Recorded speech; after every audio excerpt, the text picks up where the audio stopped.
Our title sequence represents particular social groups, and since it is a spy film, it is predictable to have stereotypical representations of both men and women. Starting with the women, we have represented them in two ways. The first way is them being evil. We have done this through the mise-en-scène and costume, as we have made one of our villains female and hid her identity by using a scarf, which makes her appear mysterious and feared. The fact the woman is wielding a gun portrays her as powerful and capable of killing, which goes against the common stereotypes of women.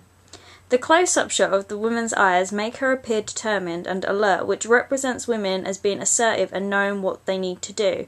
In this case, her goal was to destroy Teddy, which represents women as being ruthless and powerful, as her enemy is a man who is stereotypically stronger. The second representation we had of women was that they are inferior and men dominate them. This is clearly represented by the fact a female pours and serves Teddy a drink, which shows women are willing to take orders from men and also have a lower status in society, due to the contrast of the characters' occupations, as Teddy is a spy and she is a barmaid. The fact the woman had red fingernails represents the woman as being promiscuous, as red connotes passion. This is stereotypical for a spy film, as women often take the role of becoming intimate with the protagonist. As for the men, they are represented as superior, firstly through the costumes, as Teddy is dressed in formal attire and is well presented in a tuxedo, which is stereotypical for a spy and also portrays he is high in the social hierarchy.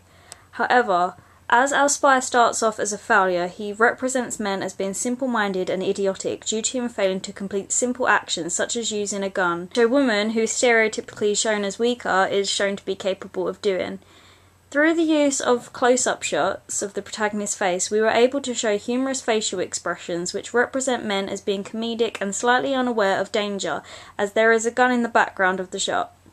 The fact Teddy gets into the car and is unaware there is a villain hiding in the back seat represents men as being assertive and not prepared for danger. This is clearly shown as Teddy is getting strangled. As the other villain is also a man, this creates a second representation of men, as they are shown to be violent and aggressive, as he doesn't have a problem strangling the protagonist. However, our negative representation of men being stupid is removed by the end of the sequence, as Teddy finally gets his signature pose of shooting the gun right, which represents him as being victorious and confident.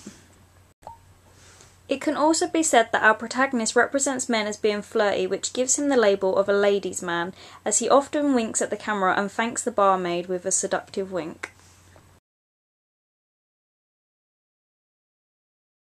As our film is likely to be a blockbuster, we would need a successful film company to produce our film, specifically one of the big six. Universal was our chosen distributor, as they have produced films that appeal to our target audience of nuclear families. For example, E.T. We would need a big film company, as the budget for our film is higher, $80 million. Therefore, this company would be able to cover the cost of the film and distribute it internationally, as our film is likely to be a success worldwide. For our target audience, we decided to target nuclear families, with our primary audience being children aged 6 to 12 and our secondary audience being parents and older siblings. Our target audience would have various traits such as generous, humorous, friendly and caring, and would fit into social class E and have a psychographic profile of a mainstreamer. Although our production is gender neutral, we felt it would appeal more to the male audience, as our protagonist is male and they would see him as a form of idol and look up to him and would be able to relate to the protagonist through the similarity in gender. The secondary audience would be parents and older siblings, due to the fact we are targeting a young audience who would need to be accompanied to the cinema by an adult. Our secondary audience would fit into the social group of ABC1 class and be sentimental and favour big well-known brands which are good value for money. With this in mind, it would be assumed that they would spend their money wisely, thus we needed to appeal to them also, which is where our cast list is good, as it appears evident that parents and older siblings enjoy comedic actors such as Rowan Atkinson. In order to appeal to the audience, we looked at various items that are being advertised for children of the same age as our target audience. This included things like toy trucks, action men, and various other superhero things. So we figured the best way to appeal to our target audience would create a form of idol which seemed cool to them. For this reason, we decided to make Mr. Teddy a spy, as we wanted to go down a similar route as James Bond, which seemed very popular with children of this age.